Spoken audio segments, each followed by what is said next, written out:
ఈ రోజు మాకు ఏ ఆధారం లేదు, కనీసం ఇంటి బిల్లు కూడా పెట్టలేదు. నాకు పింఛని తప్ప నాకు ఏది రాలేదు. 5 లక్షలు ఇస్తాం, 2 లక్షలు ఇస్తాం, అవి తిరిగి ఇవ్వగంట అని చెప్పి 5-6 వేలు ఖర్చు పెట్టుకొని వాళ్ళని తీసుకొచ్చినాక ఏ పనికి రావు అమ్మాయి అని పూలు పారేస్తున్నారు. ఈ రోజు వాళ్ళ కింద పోలేదని, వాళ్ళతో పండుకోలేదని టేషన్ చుట్టూ నన్ను పండుగ లేదు, పప్పు లేదు, ఉగాది పండుగ రోజు నా పిల్లలు వేసుకుని నమాజ్ రోజు టేషన్ చుట్టూ 10 రోజులు ఉన్నాను. 10 రోజులు తిప్పుకున్నాను టేషన్ చుట్టూ.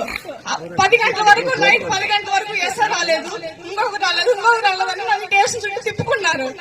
రాజు చేసినా కూడా మళ్ళీ అదే మళ్ళీ పొద్దున రాపోండి, రేపు రాపోండి అని నన్ను సానించులు పెట్టినారు.